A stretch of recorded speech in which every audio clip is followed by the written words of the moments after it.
Good morning. Good to see you. That's so easy. All I have to do is say good morning. You guys clap, and I can go home now. It's a good day. You guys are crazy.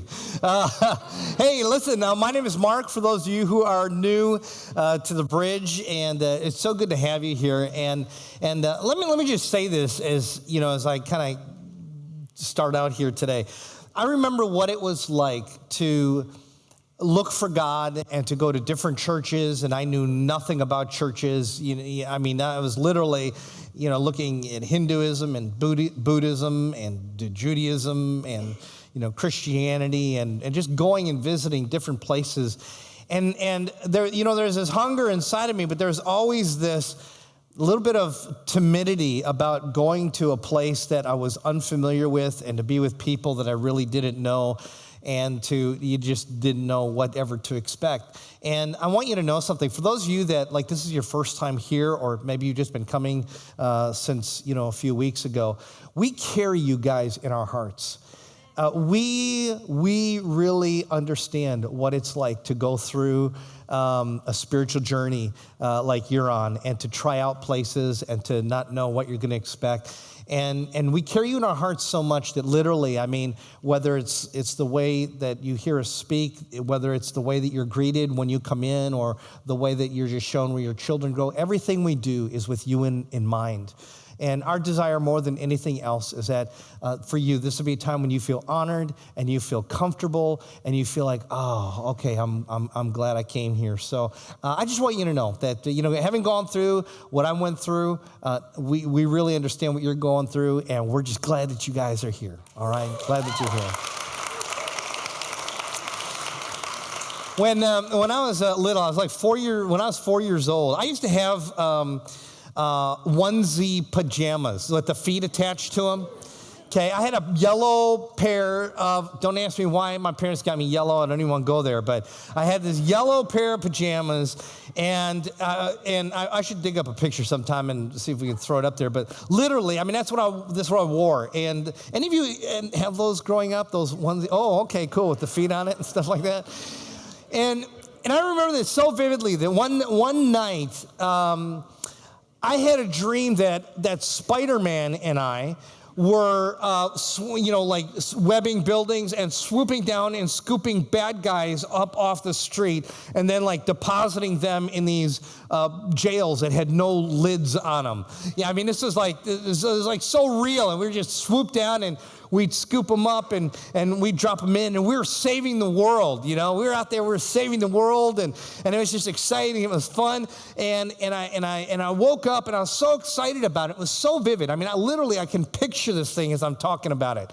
And I went into my parents' bedroom, and they were sleeping, of course, and I woke up my mom, and I'm like, Mom, guess what? Spider-Man and we were out tonight, and we were doing this, and she's like half asleep, halfway. She goes, no, you're dreaming. I'm like, no, Mom, it was real. It was real. We were swooping down from buildings, and we were scooping up bad guys, and we were putting them in jail, and we were just making it safe, and we're saving the world and all this stuff. And she says the second time, she's like, no, honey, you were just dreaming. And I looked, and I was like, I don't remember wearing this yellow onesie when we were doing this stuff. And I was so bummed that it was just a dream. But here's the thing. There is inside of us, I believe, something that God put inside of every single human being. That little story there, that theme resonates with people. If you look at the top movies that are out there and the stories that tend to get the most popularity, if you look at the superhero movies that are out there, they always have the same theme. And the theme is that there's evil in the world, and that there's good, and good is that close to being defeated. And somehow the hero or the heroine or the group, they reach down inside of them, and they're able to overcome, and they're able to rid the world of evil, and they're able to save people and rescue them. They all have the same thing. If you look at them, look at the Avengers, look at Superman, look at Iron Man. Look at The Matrix. Look at, every movie that gets a lot of airplay. Look at Avatar. You just name it. Almost every movie that has that big box office hit is in the same theme. They repeat the same things. And it doesn't matter where you go around the world. The same thing resonates in the hearts of every single person.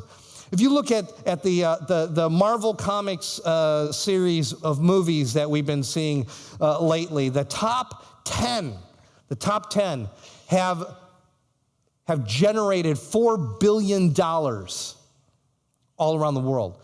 Because there's something that God put inside of every single person, that your life was created for something more. There's something that resonates inside of us that says, yeah, that's what I want to connect to. There's something that comes alive inside of every single person when you hear that story or when you see that story, and we go and we watch it time and time again. The idea of somebody coming from odds being against them and overcoming evil and lives being saved. That is a story that lives within us because God put it in us. And God put that same story in you. And that same desire to make a difference in the world and go, what is my purpose for living, is in you because God put it in you. And some of you learn early on when your parents say, oh, you're just dreaming. We learn to shut that thing down, but it never goes away. And every chance you get, you go and you watch the story again that lives inside of you. And for a moment, that thing lives and it comes to life again. And maybe you think it's something that's far away, but I'm telling you, the reason that it resonates in you is because this is the very thing that God put inside of every single human being. It's the story of God and what it is that he is doing in the world. And this is something that lives in us, this theme. And I want to talk with you about this very thing. We've been doing this series called Make Room for God, and we've been talking about how you can't make God move in your life, but you can what? Make room for God to move in your life, right? You can't make God do anything, but you can make room for God to do something amazing in your life, in you and through you. And we've been talking about how you can make room for God in relationships. We've talked about making room for a miracle. We've talked about how God uses rest and how you can make room for God through your rhythms in life. And we talked about how you can make room for God in generosity. And today I want to talk with you about this thing called mission. And it's just having a sense of meaning to your life and purpose. And the fact is you were created for it. That's why the longing is in you. And that's why you go back and hear the stories time and time again. And Jesus wants to connect all of us to this. Matthew 28, I'm going to be reading from. Read verse 10, and then we're going to jump down to verse 16. Now, if you've been a Christian for any amount of time, you've probably heard this verse before. But here's the context. The context is Jesus has done the amazing thing. He has died on the cross to pay for the sins of mankind. He's been buried, and people saw his death, and people saw his burial. And Jesus has been raised from the dead, and he is alive, and he's reappearing. And he's helping people who knew him before to see him again. And it's just this miraculous, crazy time of life. And Jesus appears to his disciples, and look what it says in Matthew 28. It says, then Jesus said to them, don't be afraid. Now, he's back from the dead, freaking people out, okay? Go tell my brothers to leave for Galilee, and they will see me there. In other words, we're going to meet there. We're going to be together there. Then the 11 disciples left for Galilee, going to the mountain where Jesus had told them to go. And when they saw him, they worshiped him, but some of them doubted. You want to circle that. So there at Galilee, Jesus came and he told his disciples, I have been given all authority in heaven and on earth. Therefore, go and make disciples or learners of all nations, baptizing them in the name of the Father and the Son and the Holy Spirit. That whole expression of baptism being that people are saying, I believe, Jesus, that you died on a cross, you paid for my sins. I believe that I can live my life as a fully forgiven, dearly loved child of God. I believe I can be raised to live a new life. And so I'm going in the water, a symbol of my sins being washed away, coming up out of it, a symbol of my new life, living now by faith in God. He says, so I want you to do that. And teach these new disciples to obey all the commands I have given you. And be sure of this, I am with you always, even to the end of the age. Now, as I read through that, there's some things that, even though I read it, many of you didn't actually hear. And one of the things that you did not actually hear was, I have been given all authority in heaven and on earth.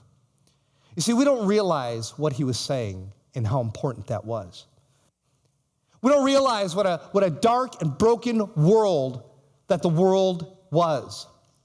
We don't realize that what Jesus was saying is, hey, evil has reigned, deception has reigned, people have been blinded, but all authority in heaven and on earth has now been given to me. In other words, there's not a single square inch on the face of the earth where you cannot go. I already have authority over it. There's no area where it's so dark that you cannot go. There's no area where it is so hopeless that you cannot go. There's no area or no area in life that you can go into and be overwhelmed by it. Because all authority in heaven and on earth has been given to me. What he's saying is this: I have the ability and I have the authority to change lives. I have the ability and the authority to forgive sin. I have the ability and I have the authority to break addiction. I have the ability and I have the authority to enter into a place that is full of darkness and bring light. I have the ability and the authority to set people free from hopelessness. I have the ability and the authority to set people free from the power of evil. I have the ability and the authority to do it.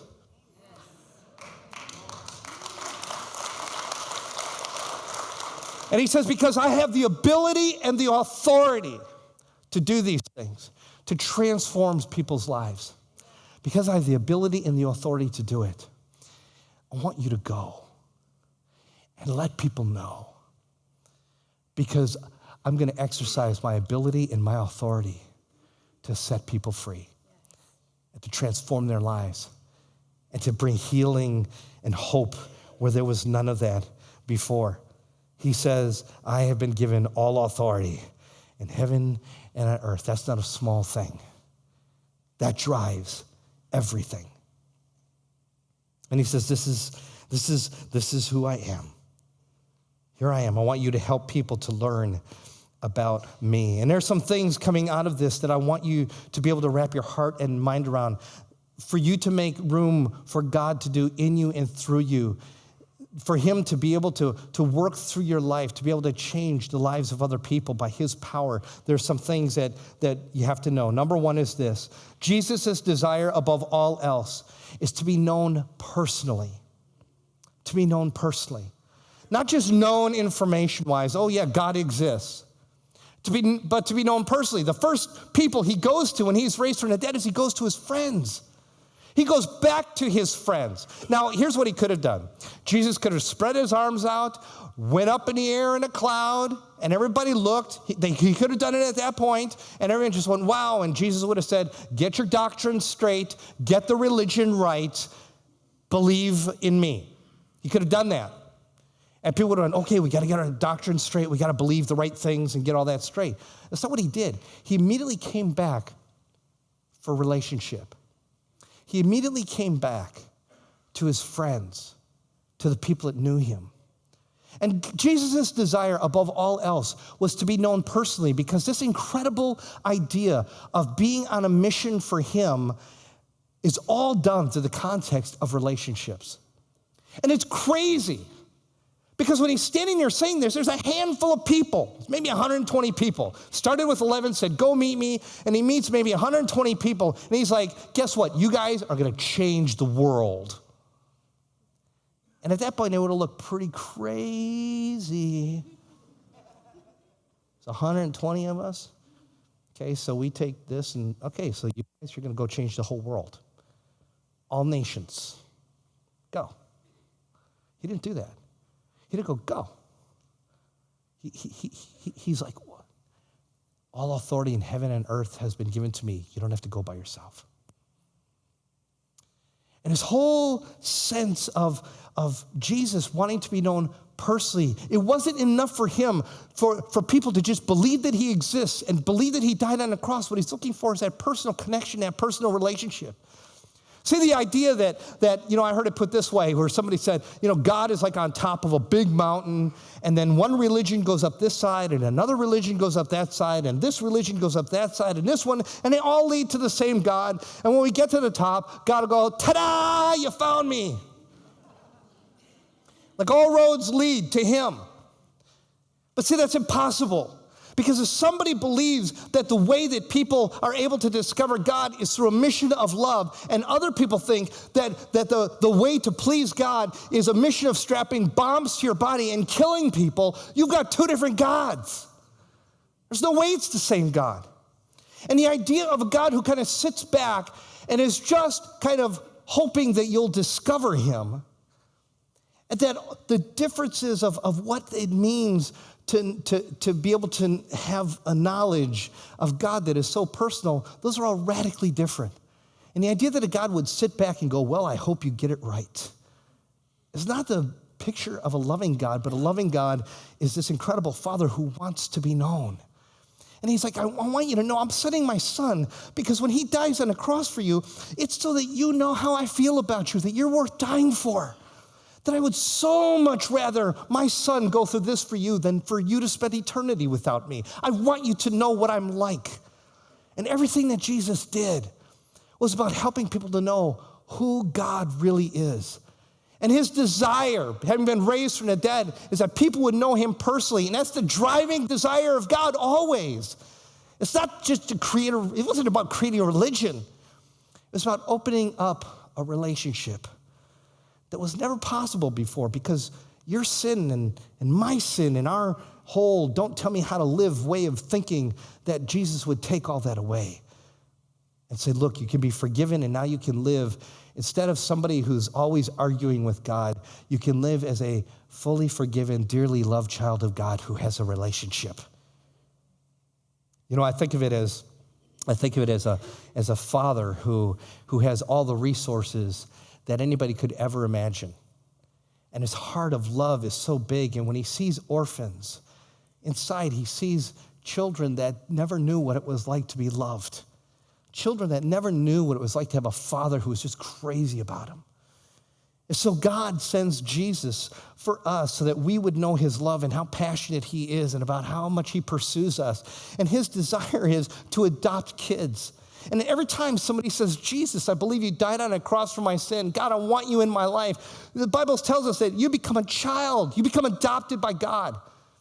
And this whole big-hearted father who every time he adopts a child, that child goes, oh, this is what love looks like. This is amazing. I never knew this before. That he's like, there's another one that doesn't know. And his house is limitless, and he's just adopting. And every time he adopts one, you think he'd go, okay, we're full now. But he goes, no, there's so many more. I want that one too to know my love, and I want that one to know my love, and I want that one to know my love. And God is this incredibly passionate father who is pursuing orphans all the time to bring them into his home. His heart is so big that he's never satisfied with how many kids he's got. And if that's your understanding of God, you got it right. But for some of you, I know that is not your understanding of God. I know for some of you, you came from backgrounds where your understanding of God is no, he's a father who is disconnected and uninvolved, and he's waiting for me to make a mistake so he can smash me down. And if that's your understanding of who God is, and if you got that from church or you got that from religion, I just want to say I'm so sorry. I'm so sorry that that's your understanding of who he is. Because more than anything, he wants you to know him personally. And I can remember the years when I was looking for God, the ache and the yearning that I had to understand, to just know who he was. And going through those years of visiting churches and going to synagogue and just trying to find out. And there's this ache and this yearning. Some of you are here today because you've got an ache and you've got a yearning. There's something inside of you that has brought you here today. And I want you to know something. That same ache and that same yearning lives in the heart of God for you. It's the same ache and yearning that he has for you to be able to know him and the extent of his love for you. It's the same ache and yearning that he has to be in your life. And for you to finally believe that there is a Father in heaven who loves you in a way that no other could ever love you. And it's Jesus' passion And he says, here's what I want you to do. I need you to go. I need you to tell people. Because the world has so many misconceptions about who God is.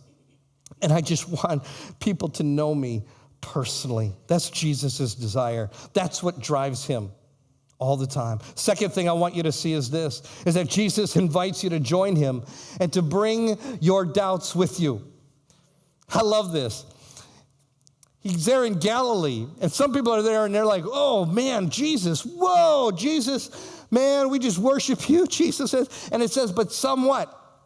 That, in other words, some people are going, ooh, I don't know, I have a category for a guy having been raised from the dead. And you know, he didn't look the same as when I saw him last time. I mean, it's almost, you know, kind of the whole experience of, like, you know, you see like Bruce Jenner after his plastic surgery. It's like, hey, that's Bruce Jenner. Ooh, is that Bruce Jenner?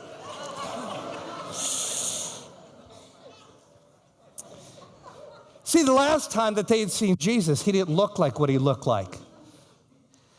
The last time they saw Jesus, he was unrecognizable because of the beatings that he took and because of the suffering he went through.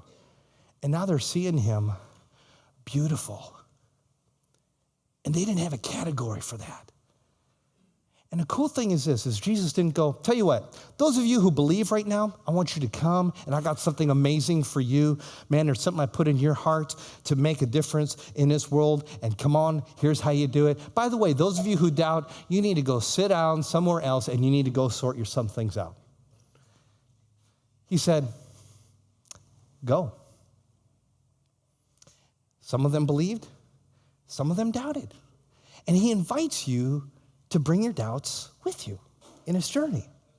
You know, we see this when we go on mission trips. When we go on mission trips, we invite everybody to go on the mission trip.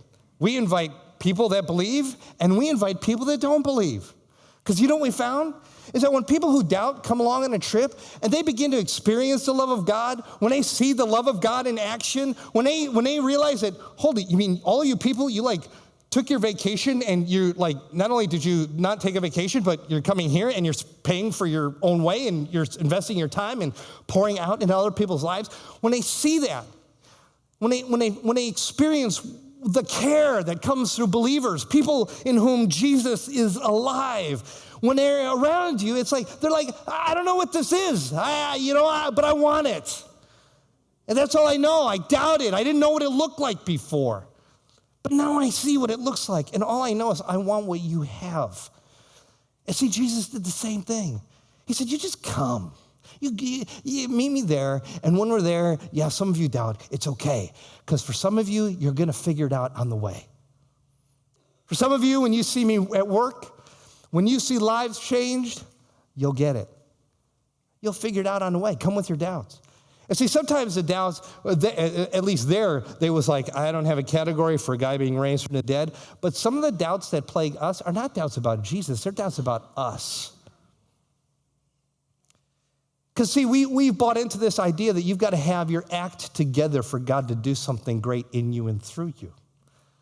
And so we're like, I mean, have you guys found this to be true? Okay, when you take like the area of finances, when you take relationships, when you take your work life, when you take your emotional life, when you take your physical well-being, and you've got all these areas that you're trying to work in, have you noticed that it's never working all the time? Have you ever noticed that it's never firing on all cylinders?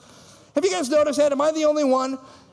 Does it seem like it never all lines up, right? And just when you think you got this area right, just when you get the finances right, suddenly, a job issue comes up. Or you just get those things right, and suddenly it's a relationship issue. Now you're dealing with a crisis with the kids or with the grandkids. It's like no matter what you do, there's always something that is broken in that. You ever notice how life is like that?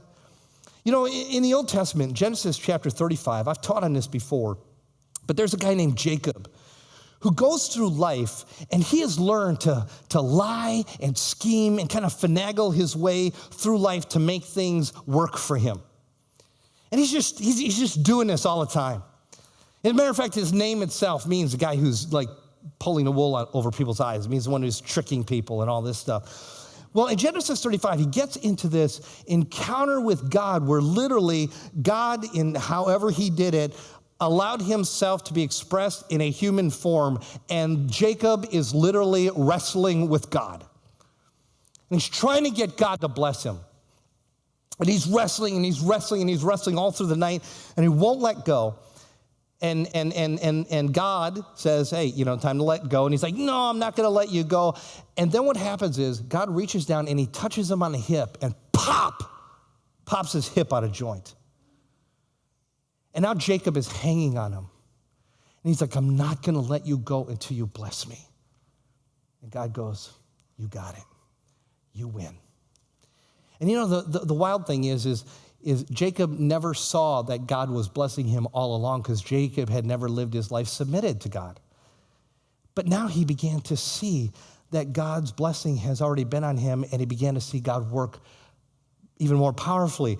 And one of the most poignant portraits in Scripture is when Jacob gets to the end of his life, it says that he worshiped God leaning on his staff. Because his whole life after that incident, he limped. He walked with a limp.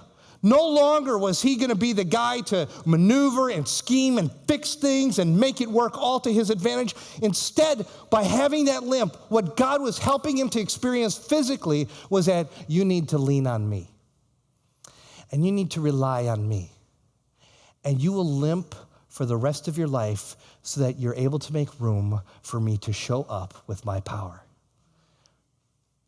And when you look at your life, and you go, man, just when it seems like I got this right, this falls apart. And just when it seems like I get this right, that falls apart. And just when I seem like I get that right, this thing back here falls apart. You're limping. And God's letting you limp. It's not because he's mean, and it's not because he's cruel. It's because he allows it in your life so that you don't live your life thinking that you can make it all happen. And he's teaching you to rely upon him and to make room in your life for his power to be at work. And you think that you're disqualified from God being able to do something great in and through because you're limping. And it's your limp that is the very thing that God is drawn to. It puts you in place where he can do something. And see, what we do is we like to think of the Christian life as going up and to the right on a graph. Yep, everything's great. But it's more like this. Oh, that was great. Ooh, that was hard. Oh, that was good. That's really hard. That's good. And what God is doing is he's saying, you just bring your doubts. You limp. It's okay. It's there for a reason. I just want you to be with me. That's all I want. And I'm with you. And together we're going to do this. We're going to be able to do it. It's so funny when Jesus was sitting there in this crazy situation with 120 there, and he's saying, you guys are going to go change the world. He didn't go, here's how it's going to work. Peter, I went through your resume. Man, you are so stable. What a great CEO of this movement you will be. He didn't go through everybody's resume and think of all these reasons why this movement was going to work. Yet here we are, 2,000 years later, recipients of a move of God that Jesus spoke into being at that point. Jesus was never looking at their ability in the natural to be able to carry out this assignment. Here's what he was looking at, that when people open up their lives and the love of God and the Spirit of God comes into your life, then you're walking with God and it changes everything. And then it's not up to you to make it happen. You just need to limp along and trust and just follow. Bring your doubts with you. Your doubts about you, your doubts about God, it's okay. You'll learn along the way. Do that. Here's the third thing that I want you to see. Don't evangelize people. Just love them like Jesus. Nobody wants to be a project. But we all need love.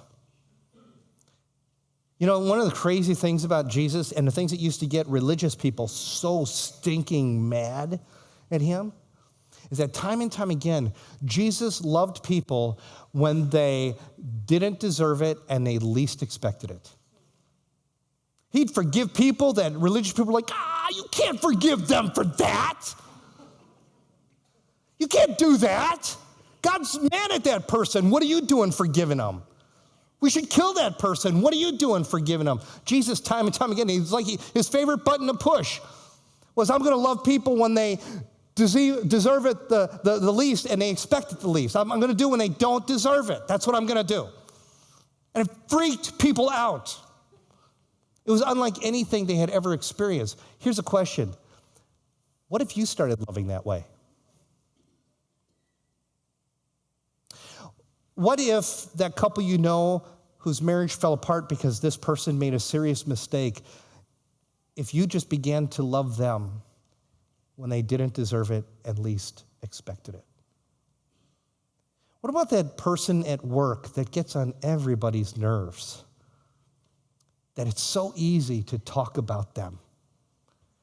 If you just began to love them when they didn't deserve it and least expected it. Just think, if we just got that right, that would change everything.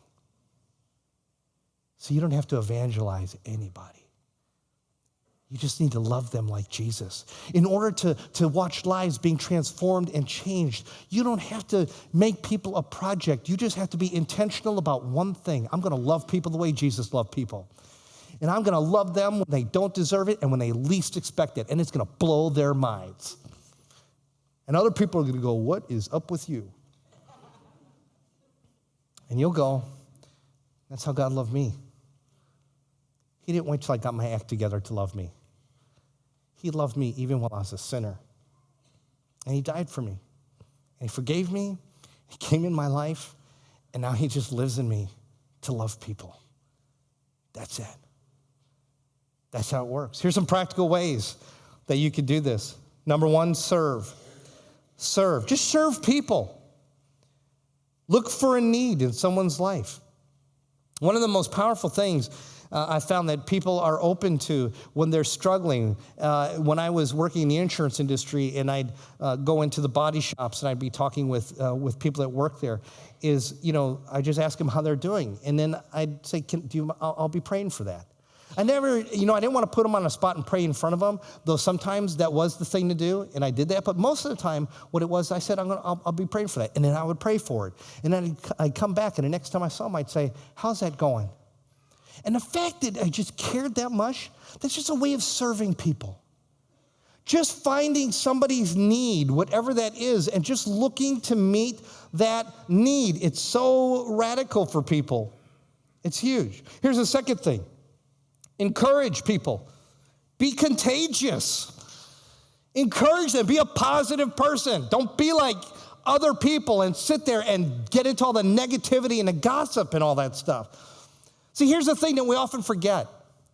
That when Christ comes into your life, it is like people are drawn like a moth to a flame to the Spirit of God living in you. People are drawn to the love that is inside of you that God has put in there.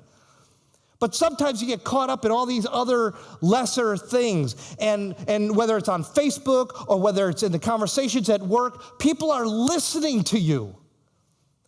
They're listening to the way you communicate and the way that you talk about people, whether you value them or whether you don't value them. And there's something so beautiful that lives in the life of somebody who says, God, I'm all about mission. I'm going to love people the way you do. And a person who just loves that way, instead of doing what everybody else is doing, I'm telling you, it's a powerful thing to be able to love that way. That's why even here we create environments the way we do. Here's our goal. It's always to create inviting environments where people can find hope. Now, I had a guy come in here one time and said to me, he goes, look, when we come in here, it should be dead quiet. There should be a fear of God all over the place, and people shouldn't be talking. And I said, something? That would be perfectly legitimate. I said, but what we're trying to communicate is this. When people are up talking and they're connecting with one another and we got the music playing, whatever song that is, we just want to communicate that having a relationship that's personal with Jesus Christ is fun and it's life-giving. We just want to create inviting environments where people can find hope. That's a whole lot more contagious. In your life, being more contagious, being positive. Set the politics aside, people. honestly, some of the stuff that comes out, sometimes it's like people are listening and they're getting a sense, is your heart full of love or is it full of something else? And being on mission means, you know what? I'm going to encourage people. I'm going to be contagious. I'm setting everything else aside because there's nothing else that could change somebody's life like Jesus, because all authority in heaven and earth has been given to him. And if I want to see people's lives change, I've got to just be contagious about it. Here's the next one. Share your life. Share your life with people. Be honest and open about your faults and failures. Don't make it look like the Christian life is everything is up and to the right in a straight line. Share with them the ups and downs. And share with them your failures. And you'll be able to tell them things like this. Oh yeah, this is how God was working in my life there. Here's how God was working in my life there. Here's how God was working in my life there. Here's how God was working in my life there. Here's how he was working there. And here's how he was working there. And when you're that honest with people and authentic, suddenly they realize that if God can be with you in all of those things, then he could be with me too. And it communicates something about God that's different from what they knew. Share your life with them. Here's the next one. Invite. Invite them. Come and see what it's like. I've talked to two people within the past few weeks that said their first Sunday here was on Christmas, during our Christmas services. And they said, I was brought here kicking and screaming. The person kept nagging me to come to church. I finally was like, if I go to church, they'll get off my back. And they said, I haven't left. It's like my life is changing. I'm experiencing something that I've never experienced before. And it was because somebody said, you just got to come and see. This isn't what you think it is. You just got to come and see. You see that early on with followers of Jesus. They would just go, you got to come and see. You just got to come and see. And inviting people is one of the most valuable things you can do. These invite cards, I put these in my wallet because I hand these out to people, and it's my way of inviting them. I don't tell them who I am. I just say, you just got to come. Just got to come. And by carrying these things with me, by the way, we have these at the guest services, but by carrying these things in my wallet too, it's always a reminder for me that I'm on mission. When I first became a believer, I was so excited. It's like all this was so new and so amazing and so beautiful that I went back home and I just began to share with my friends. And the worst thing happened. My friends would go, oh, I'm a Christian too. Now, I've been looking for God that whole time that we were together. And never once did they ever make a mention of him. Erwin McManus, a great pastor, teacher, tells the story. You know, Erwin McManus, when he was like 8 years old, he was seeing a psychiatrist at that age. They thought, this guy is a mess. This kid is a mess. He was seeing a psychiatrist that young. And later on, when he came to this realization of God's love for him and how God wanted to come into his life and be a part of that, he went back and he told all his friends, he's like, man, this is awesome. God loves us. He loves us. It's real. It's amazing. And one of the families he went to said, oh, yeah, we go to church. We know. And he's like, what? They're like, we go to church. We know. He's like, why didn't you ever invite me? And he said, well, you were pretty much of a mess. We didn't think you'd ever be interested. Now think about that. And what he experienced and I experienced very similar. And what Erwin said is this a lesson that he learned is this: don't ever say no for people. Don't you think ahead of time they're going to say no. You have no idea what people are going through. You have no idea the longing, the ache, the yearning that lives inside of people that you sit next to at work or at school, and they smile and everything looks fine. But you have no idea what they're really going through. And the worst thing that they can do is say what? No. But when you make room for God and you just invite people, you don't know who's going to say yes. And when they say yes, they're going to find out something, that they've got a God who is crazy in love with them, who found a way for them to be forgiven so they could live their lives as fully forgiven, dearly loved children of God. They don't ever need to be afraid of death. They don't need to be afraid of life. They don't have to be afraid of demons or anything else. They can live life free with him. Don't say no for other people. Here's the question. Who is it that you should invite? Who is it that cuts your hair? Who is it that you're always picking the same cashier? Who is it that you come across all the time? Who is it that you sit by? Who's the student that you just kind of connect with? Those things, don't ignore that.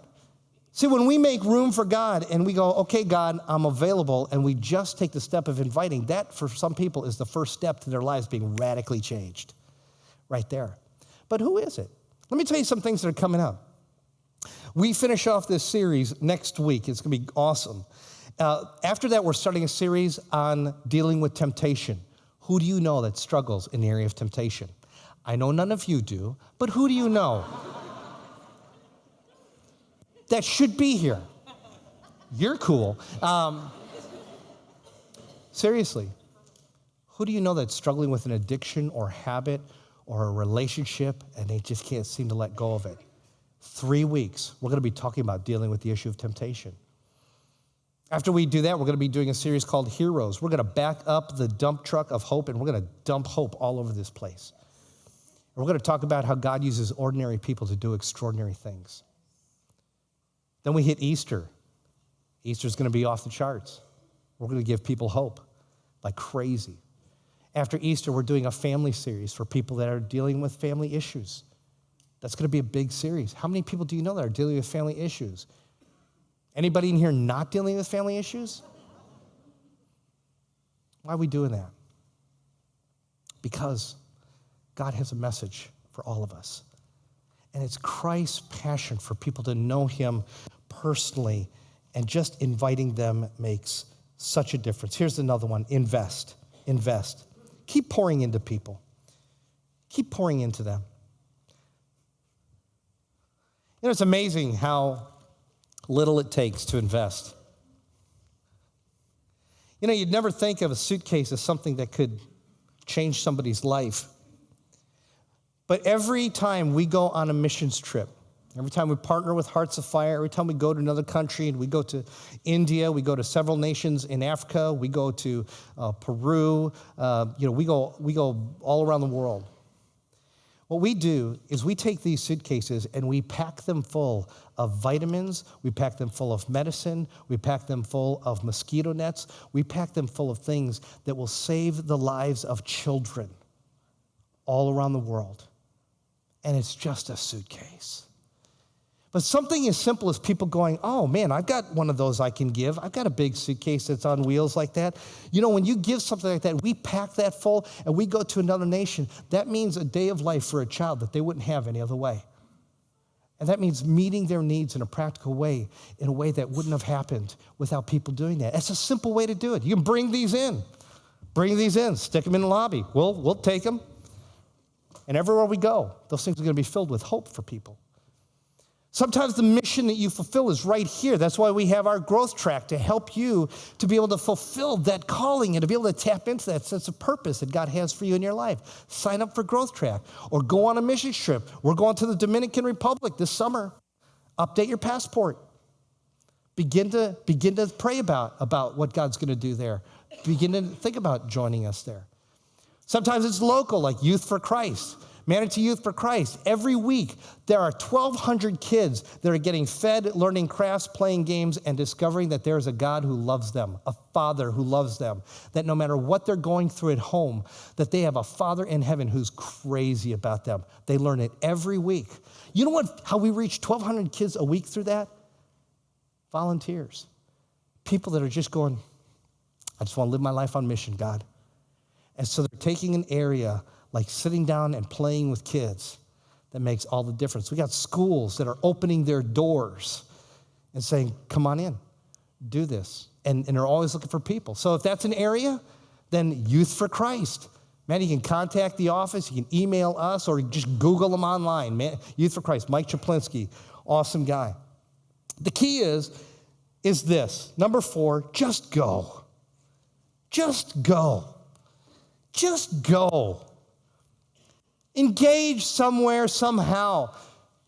But the nagging that is inside of you and the desire for purpose and every movie that you see that keeps stoking that fire, that never will go away.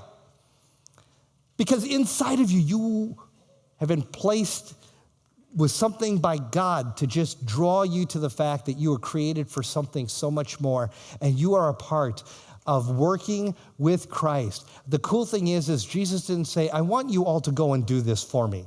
You know what he said? I'm with you. I don't want you to do a thing for me, ever. I'd rather do it with you. I'd rather do it in relationship with you. That's the only way I ever want to do this. And when you go and you love, you might go, well, where do I go? You know what that means? As you go. Everywhere you're going, you're on mission. That's what it means to be on mission. Just your friends, you're on mission. Your work, you're on mission. You're going to love people the way Jesus loves them. Your school, you're on mission. Everywhere you go, just as you're going, love people that way. Love them because Jesus is with you, and he's the one that has all authority in heaven and earth. He's the one that can break the things that hold them in fear, addiction, darkness. He's the one that can bring hope where there's hopelessness. And he says, just go because I'm with you in it. Is that good news? Good news. Don't ever do anything for him.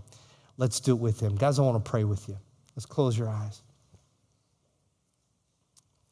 For some of you that are here, you may believe in God, but the idea of a personal relationship with God through Jesus is something that it intrigues you. And the idea that God is knowable in a personal way is a kind of a radical thing for you. And maybe you believe in God, you see how he's created things, you know that he's real.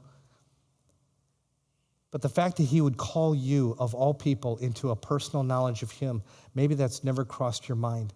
Here's what I can tell you. If you believe that Jesus Christ is real, and you believe that he died on the cross to pay for sin, to pay for your sin, and if you just say, God, I want to know you, and I want you to come into my life, he'll do it. If you're at the point where you go, I'm not sure I'm there yet, but I do want to know God. If you say, God, I want you to reveal yourself, and if what Mark is saying is true, then I need you to show me. If you do that, he'll show you. He'll meet you right where you are. He just says, come, bring your doubts, it's okay. So I want to pray for you first of all. And if that's you, would you just, if this is an expression of your heart, would you just pray it? God, I want to know you. I really want to know you personally. And I believe in you. You know my heart. You know I want to be a good person. You know that you just know me completely. But if you're knowable personally, then I want you to reveal yourself to me in a way that confirms that. Lord, thank you for that. If you're at the place in your life where you go, yeah, I believe it. And I actually today, I believe in Jesus. I really do. I believe he died on the cross for my sin, all that. I want him in my life, and I want him in there today. I want to believe in a Father who loves me, who's crazy about me, and wants me to live life as a fully forgiven, dearly loved child of his. Then if that's what you want, then right where you are, it doesn't matter how old you are, you can say, Jesus, I believe that you're my Savior, and I ask you to come into my life. Help me to learn how to walk with you, and give me the power to do it. Thank you, Jesus. And Father, for all of us, I pray, open up our eyes to the opportunities around us as we make room for you in this idea of mission, a mission of love, a mission, God, of pouring ourselves out on behalf of other people and helping them to realize how much you love them. God, show us how to do that. Open our eyes, show us who to invite. God, all these things, Lord, we're just looking for your leadership in it, but we pledge ourselves to you, God. We want to live for mission, and we thank you for it. In Jesus' name. And everybody said, amen. Hey, if that's you guys, why don't you tell God thank you. That's you. All right, cool. Hey, so begin to think about, people that have needs in those areas we're going to be talking about. And next week, we're going to wrap this series up, something awesome. And God bless you guys. Have an awesome week. We'll see you.